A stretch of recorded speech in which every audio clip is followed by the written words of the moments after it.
I'm about to talk about Rebecca Scott, aka Hollywood. She's someone that I feel had a wealth of knowledge of life and the music industry. I believe she didn't get the respect or acknowledgement she should have gotten while she was alive. Unfortunately, she passed away in 2020. She can be accredited for putting Diddy on blast before anyone else did. She was very vocal against the things that Hollywood did, particularly the music industry and Sean Combs. At the time she blasted Diddy, discussed and dissected disturbing dark rumors about him, the media was still pegging him as an all-American entrepreneur who turned everything he touched into gold. Listen to something someone said about him that used to work with him when he was making the band. They said, "I've always said he's the greediest and most driven person I've ever met. Like, his greed is disgusting." They said this like they were giving him a compliment. I'll be back.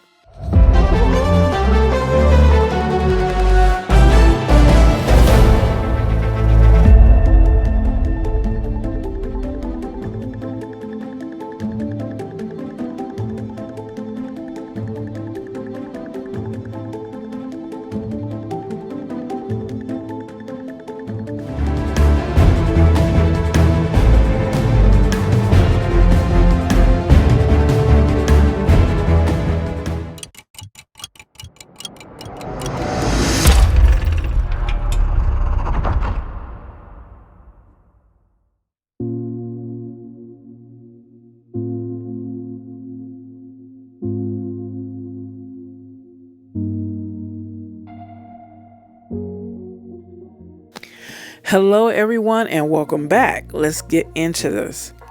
My sister put me on to Rebecca Scott, Hollywood's channel years ago. She had been in the music industry, specifically hip hop, for years. She had quite a few stories about her interactions with Diddy and talked about other things among Diddy in the entertainment field. I'm about to introduce you to her and share things that she shared on her video. And I will add the link to her channel in the description. And I will do a separate video about her, going more in detail about her and her life. Okay, let's go on. Rebecca did a video on Diddy called Dirty Diddy. Herein is what we will discuss. She starts the video off giving a little small background about Sean Combs. Sean Puffy Combs, he didn't become Puffy until later, went to Howard U. He became a member of Alpha Phi Alpha. She said this is where Andre and Sean would meet. At the time, Harrell was the CEO of Uptown Records and Puffy was hired to intern at Harrell's label. It said that Puffy's internship didn't last, as he would go on rants to the media, saying he was the one who ran Uptown Enterprise. After a few bad business deals, one that included Christopher Williams, Sean Puffy Combs was given a boot. She didn't say given a boot. I said he was given a boot. She said he was fired. So before we go any further with that, let me put a pin in it, and I want to share something that an ex-employee of Sean Combs gave an account of Sean's grind that a lot of people hated. This is during the time he was doing something with MTV and making the band. The ex-employee's name is Jayson Jackson, marketing executive for Bad Boy Records. Jayson said it's an unspoken rule in the music business that pretty much after Thanksgiving it's a wrap. But for Puff, that's the time when you need to be setting up a rap record because everyone's home from college, people are out partying. He's like, I don't give a F what's happening in the larger music business. We're going to be working. People were livid. Then he doesn't give out bonus checks. 2 days before Christmas, he makes us come into the office to get them. At 10 a.m., he's calling everybody to see who's not at their desk. Literally calling each person. By noon, he calls a meeting in the lobby. We're all sitting there waiting for him. The tension in a room you could cut with a knife. He steps off the elevator with his bodyguards. He's got on a mink coat, dripping jewels, sunglasses, looks at everybody, goes into his office, gets something to drink. I don't know, some juice. He's an apple juice fiend. Keeps us waiting another 5 minutes, comes back, sits down and looks at the room and says, "Y'all mad as F, ain't y'all?" Well, ain't you? You know he's got bonus checks, so nobody's saying ish. And reading the room, he's like, "You see me sitting here with my fur and all that, and you like F puff. But you know what? I dare one of y'all to come get it. I dare one of you to work harder than me to come get what I got." He launches into this Gordon Gekko-like sermon like, "I come in here and work harder than you in the day, then I go to the club and work. You think I'm in the club getting drunk? I'm looking at who's dancing to what, figuring out which song is working in what way, which DJ is making it hot. Tell me who's doing that more than me." I was just sitting there. Who he is hit me. He sleeps no more than 4 hours a night, and every waking hour he's figuring out how to make more money. I always said he's the greediest and most driven person I ever met. Like, his greed is disgusting. Too much is never enough, but he's got a motivation and a drive that can match that greed. And when those two meet, it's magic. Biggie happens, Mace happens, he happens. I would like to dispute a little bit that he said. Some people, this world will tell you that it's okay to be greedy. It's not. Because the opposite of greed is poverty. So anyone who is greedy, they are so fearful. They are so fearful and terrified of being impoverished or living in poverty that they're willing to do whatever it takes to not be poor. They're willing to sell their soul, which you really can't sell your soul, but they're willing to do whatever it takes to be rich. So you can say greed opens the door to all kinds of corruption, all kinds of it. Okay, let's go back to the main topic. Rebecca Scott, aka Hollywood, continues. Less than a year after Puffy was fired, he began his own label, Bad Boy. The following year, Uptown went out of business despite having the biggest artists on the roster, like Mary J. Blige, Jodeci, Monifa, Heavy D. Collectively, the aforementioned artists sold millions of records. That's crazy because at the time, they was hot in the 90s. They was so hot. You couldn't go anywhere. You couldn't go anywhere without hearing their tracks. So, makes you wonder. Let's continue. As stated before, Sean Combs is an alpha and they are all Boule. They are known for protecting their own. The Boule is a black Greek organization and an offshoot of the Illuminati. In 1904, a small group in Philadelphia set out to create an organization that would provide a vehicle for men of standing and like taste to come together to know the best of one another. Boule is a Greek term meaning advisors to the king in the lowest house of the Greek parliament. The question is, who is the king? The king that they advise or protect. In other words, they were the house Negroes.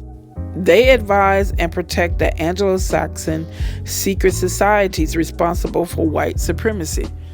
Modern-day Boule assists the Illuminati by promoting ideas and trends that keep black people enslaved and broke, like Russell Simmons' whack rush card with all the hidden fees. Remember that card? Who would be honest enough to admit they bought one of those cards? Well, and why would you buy that card when you could have just went to the bank and got a checking account?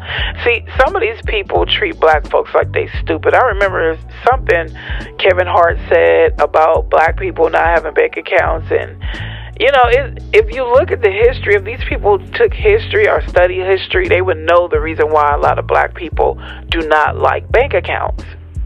Look at what happened to the Freedmen Bureau after slavery. The organization erected for free slaves, ex-slaves, and they collectively came together and stored about over $1 million into this bureau that had a bank set up for them. And of course, the money was stolen. So at that point in time, black people stopped trusting the banks. You know, they make it sound like black people are just so stupid. No, there's always a method and a reasonable reason behind things we do. Let's continue. Back when he was still a wannabe, Diddy and Rebecca had a head nod acquaintance. They were always bumping into one another at Maria Davis parties. Maria Davis was one of the biggest party promoters of the 90s. She showcased many stars before they became famous. Way back then, Puffy was a hanger-on and a pest. That's what Rebecca said. If you look at his pictures back in the early 90s, late 80s, early 90s, he kind of looked like that type, you know. Gonna be on your jock all day till he get what he want. Okay, let's go on. Puffy used to tell me he was going to be the man. He was like that son that wanted to make mama proud. It was only through his association with Rebecca Scott and other real thugs that he became known as that dude who ran with a lot of thugs. Let's continue. One day I approached Puff at a party to see if he could get Andre Harrell interested in a group I represented at the time named Soul Boys. These were my first artists and I managed them while I was still trapping. Puff had just started interning at Uptown. Because there was mutual respect, he said he'd see what he could do, but for our first appointment, Puff got brand new and kept me waiting 2 hours and then slipped out a back exit. I was going to have someone blow up his office, but then I thought about my group and how I didn't want to blow things up for them. So I got Andre on the phone directly and set up another appointment. Andre didn't sign my group and eventually I forgave Diddy. As a matter of fact, I was one of the few people that had his back during the City College massacre and the Club New York fiasco. Rebecca Scott would go on to say that the Illuminati were behind the City College tragedy. The behind-the-scene promoter of the event was in fact old guard Illuminati Jessica Rosenblum, not Diddy as the media portrayed. Doesn't that sound like the Boule to take the fall for the ones they're supposed to protect? Let's continue. Unbeknownst to a lot of people, those 9 people who died were the result of Jessica's bad judgment. Jessica collected the money and let Diddy put his name on everything and assume any liability. That was a smart move on her behalf, considering the night's turn of events. It was Jessica who ordered the security guards to lock the last available exit door after she was safely behind it. She did this because she thought that the people would try to snatch the cash box with the night's proceeds. On the other side of that exit door is where the 9 bodies were piled up, crushed from people trying to escape gunfire through the locked exit. So her mind was on the money. She did something unsafe and probably illegal by locking the door to keep them black folks that all they want to do is steal at bay. See how they think of you?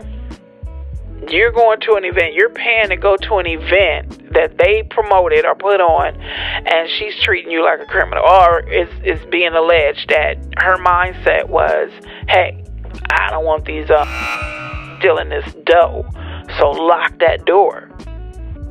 Before we continue on with Rebecca Scott's story, let's take a brief intermission and discuss Diddy's past bad habits.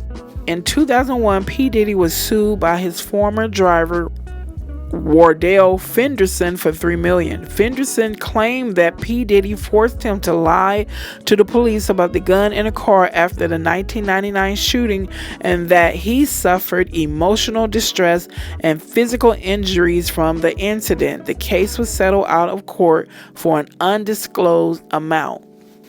In 2004, Diddy was sued by his former business partner, Kirk Burroughs, for $25 million. Boule claimed that Diddy cheated him out of his share of Bad Boy Records profits and that he threatened him with violence and intimidation. The case was dismissed by a judge who ruled that Boule had waited too long to file the lawsuit. Jeez Louise.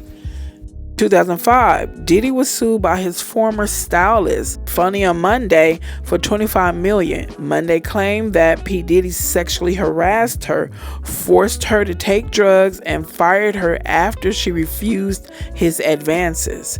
The case was settled out of court for an undisclosed amount. See, I said this in a few videos that you can't say everybody's lying. Some of these people have come up with similar and different stories. And some of these people have never met, and some of them live around the world, you know? Let's continue. In 2011, Diddy was sued by his former employee, Spiro, for $12 million. Spiro claimed that Diddy discriminated against her because of her age and disability, and that he fired her after she had hip surgery. The case was settled out of court for an undisclosed amount. In 2015, Diddy was sued by his former chef, Cindy Ruda, for $15 million. Ruda claimed that Diddy sexually harassed her, exposed himself to her, forced her to work long hours without breaks, and fired her after she complained. The case was settled out of court for an undisclosed amount. Now we're going to make our way back to Rebecca Scott. Here's another example of Jessica. Remember Jessica Rosenblum? Here's another example of her shady, greedy ways. Like I tell you, greed ain't good for nobody. It was KRS's birthday. We were in a recording studio working on his return of the Boom Bap album when someone called to tell me that Jessica was promoting KRS's birthday party at Hot 97 FM station. I tried to reach Tracy Cohardy, who was the program manager of Hot 97 at the time, for a clarification, but to no avail. The report was that hundreds of fans were lined up around the block to get into the club for KRS-One's party. Rebecca says she never authorized any party and she didn't even know about it until the phone call. Her first instinct was to go to the club and beat Jessica's arse, beat her ass. Simone, KRS's girlfriend, who later became his wife, was down to go with Rebecca, but prior obligations kept them from making their moves against Jessica. All of KRS's fans assumed that he had dissed them at his own birthday party. They never knew the real story. This was at the height of KRS-One's stardom, and Jessica hustling had made a lot of money that night using her artist name to pack the house. The next day, Rebecca Scott got a call from Stu Fine over at Nervous Records to come pick up a package for KRS-One. Nervous was my other artist, Mad Lion's label. When I got there, I was handed a birthday card, and inside the card was $1,000 in cash and a note from Jessica Rosenblum for KRS to call Puffy. Diddy asked Jessica, who he knew Rebecca Scott detested, and the reason why Rebecca didn't like Jessica is because of all the hell that Diddy caught when it came to that City College tragedy. She offered to, take care of Jessica or Rebecca. Yeah, Rebecca offered to take care of Jessica, but Diddy said no. So Jessica was sent to ask Rebecca's permission to use South Bronx sample of Scott LaRock's voice on an upcoming recording he was producing for Total. It was then apparent to Rebecca that Jessica and Diddy were playing on the same team. Scott says she knew Diddy was dancing with the devil and she felt sorry for him. Almost 10 years later, when he went on trial for the Club New York shooting, she was one of the few peeps sitting in the court. She saw him grow up in the game, so in many ways, he was like her son. That's how she says she felt that way about him. At the time that Scott published this vid, Diddy's business interests were all under the umbrella of Bad Boy Entertainment worldwide. It included Bad Boy Records, the clothing line Sean John and Sean by Sean Combs, a movie production company, and 2 restaurants. He has taken the roles of recording executive performer, producer of MTV's Making the Band, writer, arranger, clothing designer, and Broadway actor. In 2011, Forbes magazine estimated his net worth at $475 million, making him one of the richest figures in hip-hop. To this day, artists who signed to Bad Boy must take an oath. Those who do not are forced out, like Loon, Sherry Dennis, Danity Kane, G-Dep, Mario Winans, Dream, Day 26, The Whack Band, Total, Craig Mack, Mace, although Mace was briefly welcomed back in 2004, Black Rob, 112, Shine, and The Lox. Scott would go on to say that Biggie took the oath, but unbeknownst to him, he had already been pre-selected as the blood sacrifice necessary to secure Puffy's meteoric rise. Scott also said that she met Biggie, and what so many didn't know is that he was the nicest guy. When I reheard that part, like I said, I saw this video years ago that she did talking about this. And now that I'm hearing it again and I think about, the setup, how it's been alleged that Diddy, set Puffy up or whatever. And I'm thinking, yeah, it was something sinister behind that. It was a setup to a sacrifice or for a sacrifice. That's the end of what she discussed on the video called Dirty Diddy. Now I want to go into this. Did you guys hear about this? Video Vixen, aka Elizabeth Oseen, said she was given to him as a gift. She opens up about her experience with Diddy's now viral party. She says she was gifted to him by a music executive and explained their interaction. At the time, Oseen was coming off working on Jay-Z's music video, Hey Papi. She said that this chance to meet Diddy at the club was an opportunity. Then she spoke about what happened next, saying he was like, send her to my house. And that was it. I got the order to go to his house, and that was the first time he and I spent time. She detailed what these parties were like, using a specific example about one event at a rapper's mansion on Miami's Star Island. Apparently at the party there were men dressed in fine suits and topless women, group sex in bathrooms, and trays of hors d'oeuvres and drug pills. She went on to explain, you choose your pill, you take your champagne, and that's your vibe for the night. It's effing intense. And that was kind of one scene. Going into his home, she said she had her eyes open because she wanted to write about what she saw. As she explained, she was going into a space where nearly everything goes. She said, I was not one of his victims, and his victims deserved a space and time to discuss what happened in those rooms. Okay, that would be the end of the things that I discovered online. I found something else. It's some kind of blog that was or excerpt, and it was back. I was looking for, I think it was written back in, it says April 2018. Some will find it very offensive because this person is kind of generalizing Black Americans. So what I will do is just put the link to this insert to this website, and you guys can read it yourself. If the person wasn't generalizing so much, I would read it online, but it's like, it can be very offensive because I didn't like it. After I read it, I was like, no. So I'm going to put the link in the description and you guys can go read it yourself. Other than that, thank you. I'm shutting down the shop. Thank you guys again for your support. Like, sharing, commenting, and subscribing, and I will see you in the next video. Take care.